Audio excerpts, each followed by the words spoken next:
Welcome to Shortened Movies. Today I'm going to show a 2021 Turkish drama film called Paper Lives. Watch out, spoilers ahead.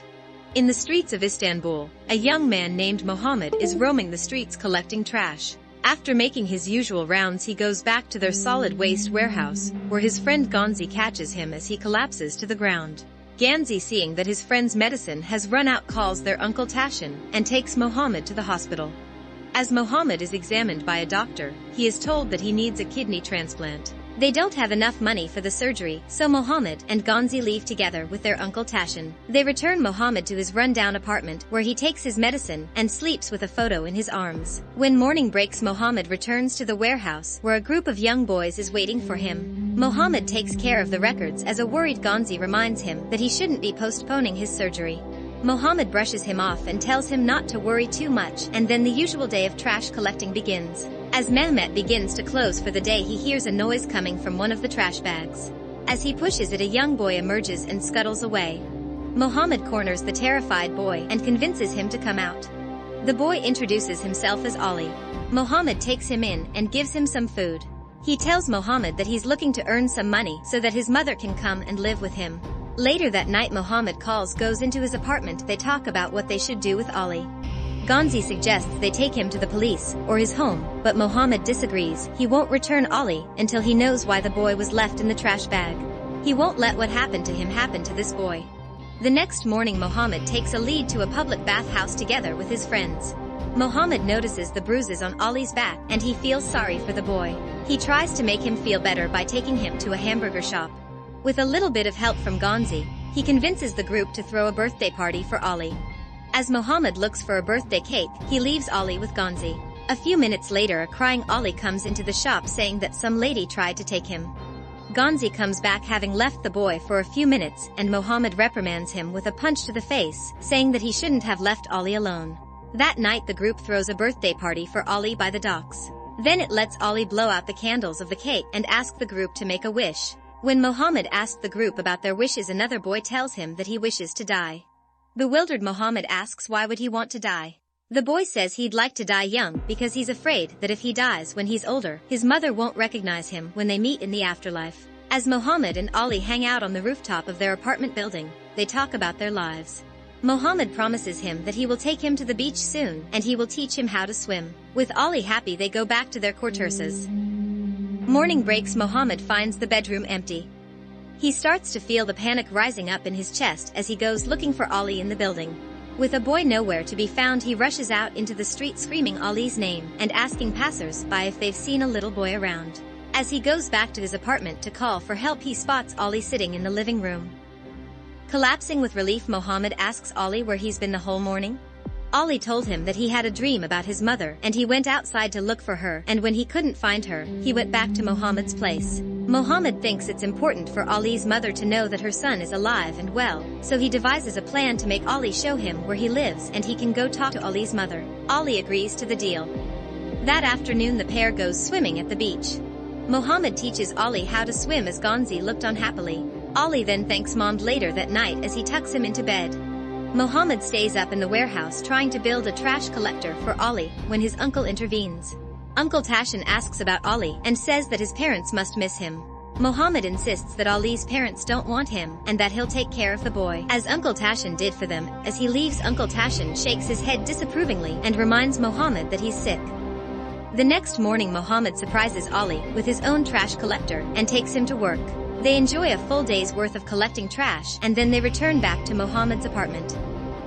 Mohammed tries to work back at the warehouse, but soon goes back to the apartment, only to find Ali laying down on the streets. He sniffed some glue from the neighborhood kids because he thought it would help him see his mother. Crying, Mohammed takes him back to the apartment and tells him to never do it again. As Ali regains consciousness, he mistakes Mohammed for his stepfather while still in his dazed state. As Mohammed tries to calm him down, Ali struggles and kicks him away. Ali soon finds the picture in Mohammed's drawer. Ali asks why he has a photo of him and his mom in his drawer.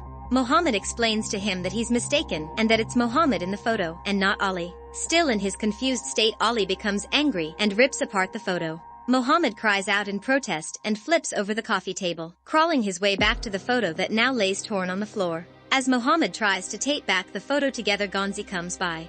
Gonzi finally convinces him to take the boy to his parents at least so that they'd see that he is alive and well. Mohammed agrees, then promises to take the boy tomorrow. The next morning, keen on his promise, Mohammed takes Ali to collect trash, but this time they go to a different neighborhood. Mohammed helps Ali try to remember where he used to live. They end up in an upscale part of the neighborhood, and Ali stops to point at a building, saying that's where he lives with his parents. Just as soon as they discovered Ali's home, his stepfather walks out of the building, and Mohammed tries to chase him down to talk to him. He loses the stepfather in the streets and goes back to Ali only to find him beat up and hiding in the trash bag. Filled up with rage, Mohammed confronts a group of trash collectors nearby. The other men say they don't know what Mohammed is talking about, and the conversation soon turns into a fight. He manages to land several punches on the men, but they soon outnumber him.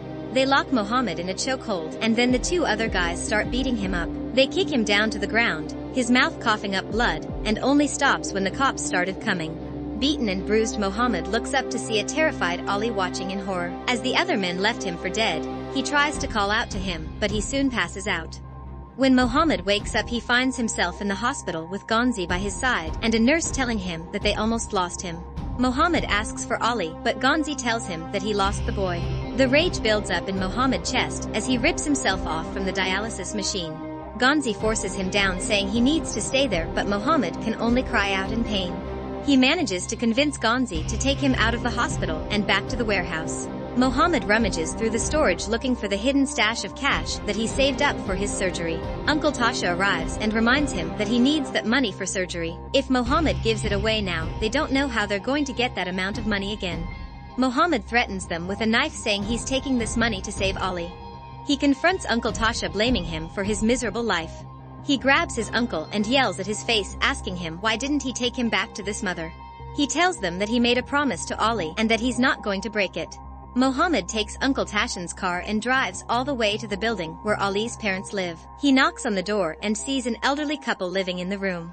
He demands to know where Ali is, but the confused couple can only stand in shock. He gives them the money, but they only force him out. Desperate, Mohammed forces himself in, threatening them with his knife. As he searches for Ali, the couple tells Mohammed that Mohammed's family used to live here before, but they're gone now. As Mohammed enters his old room, his memories come rushing back in.